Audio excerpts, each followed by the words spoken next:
Hi అండి, అందరికీ నమస్తే. నేను మీ హారిక. ఈరోజు స్పెషల్ వచ్చేసి రస్మలై. ఎలా చేయాలో చూసేద్దామా? ముందుగా 1 లీటర్ పాలని బాయిల్ చేసుకోండి.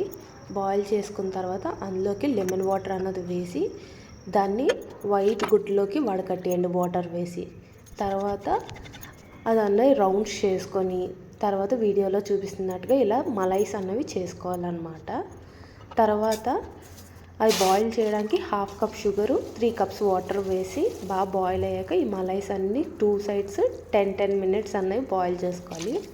అందులో వాటర్ వేసుకొని పక్కన పెట్టేసుకోండి. తర్వాత 1/2 లీటర్ మిల్క్ బాయిల్ అయ్యాక ఒక చిన్న కప్తో షుగర్ వేసి అందులోకి కొద్దిగా కుంకుమ పువ్వు ఇంకాన ఎల్లో ఫుడ్ కలర్ వేయండి. ఇందులోకి 2-3 ఇలాచీ వేసి పక్కన పెట్టుకున్న మలైస్లో వాటర్ అంతా తీసి వేయండి. అంతే, రస్మలై రెడీ.